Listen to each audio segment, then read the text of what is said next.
ईसाई धर्म ग्रंथ बाइबल के अनुसार जल प्रलय की कहानी विस्तार से दी गई है। तो इसे हम अभी संक्षेप रूप में थोड़ा सा जाने इसके बारे में। उसके बाद में हम लोग बाइबल के अनुसार जो भी बाइबल में दिए गए हैं उसको विस्तार रूप से जानेंगे। अभी संक्षेप रूप में जानते हैं कि आखिर में जल प्रलय का कारण क्या था। बाइबल के अनुसार उस समय पृथ्वी पर मनुष्य बहुत दुष्ट हो गए थे और हर तरफ हिंसा और बुराई फैल गई थी। ईश्वर यहोवा ने देखा कि इंसानों के विचार केवल पाप की ओर झुके हैं, जिससे उन्हें बहुत दुख हुआ।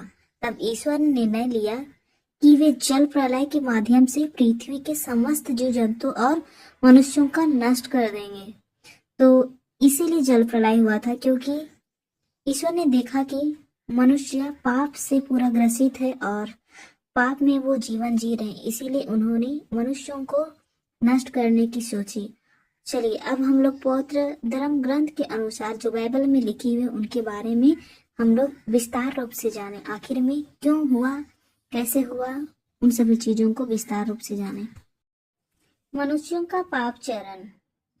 जब मनुष्य जाति की संख्या पृथ्वी पर बहुत अधिक बढ़ने लगी और उसकी पुत्रियां हुई, तब ईसा पुत्रों ने देखा कि मनुष्य मानव पुत्रियां सुंदर है और उन्होंने उनसे जिनको पसंद किया उन्हें अपनी पत्नी बनाया। इसलिए प्रभु ने कहा, मेरा आत्मा मनुष्य में सदा बना नहीं रहेगा, क्योंकि वह मरणशील है।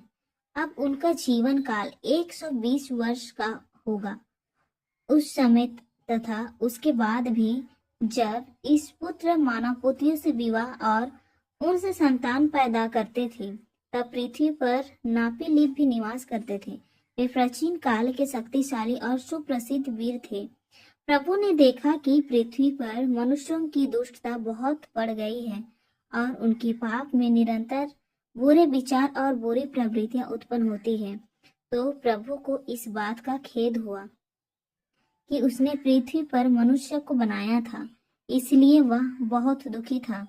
प्रभु ने कहा, मैं उस मानव जाति को जिसकी मैंने सृष्टि की है पृथ्वी पर से मिटा दूंगा और मनुष्यों के साथ साथ पशुओं, रेंगने वाले जीव जंतुओं और आकाश के पक्षियों को भी, क्योंकि मुझे खेद है कि मैंने उनको बनाया है। नूह को ही प्रभु की कृपा दृष्टि प्राप्त हुई। नूह का वृतांत इस प्रकार है। नूह सदाचारी और अपने समय के लोगों में निर्दोष व्यक्ति था।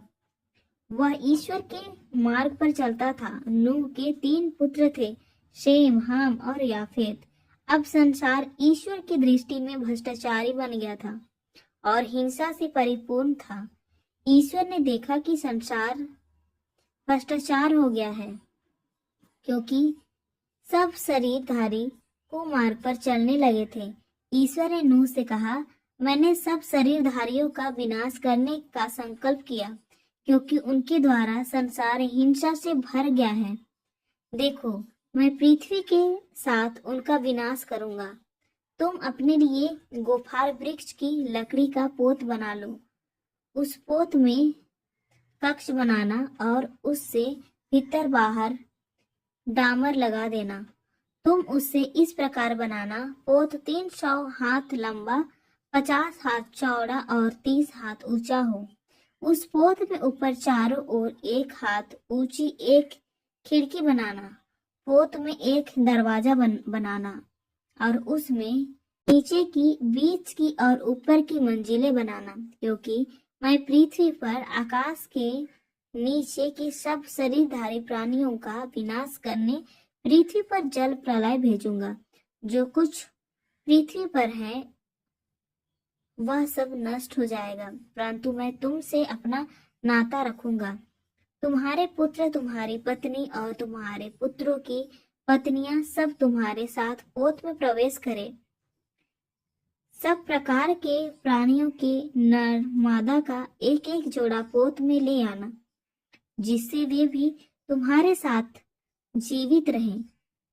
विभिन्न जातियों के पक्षियों, विभिन्न जातियों के पशुओं और विभिन्न जातियों की जमीन पर रेंगने वाले प्राणियों का एक एक जोड़ा तुम्हारे पास आएगा, जिससे वे जीवित रहे। अपने साथ सब प्रकार के भोज्य पदार्थ ले आना और उन्हें संचित रखना, वे तुम्हारे और उनके भोजन के काम आएंगे। नूह की यही क्रिया, उसने ईश्वर की आज्ञा के अनुसार सब कुछ किया।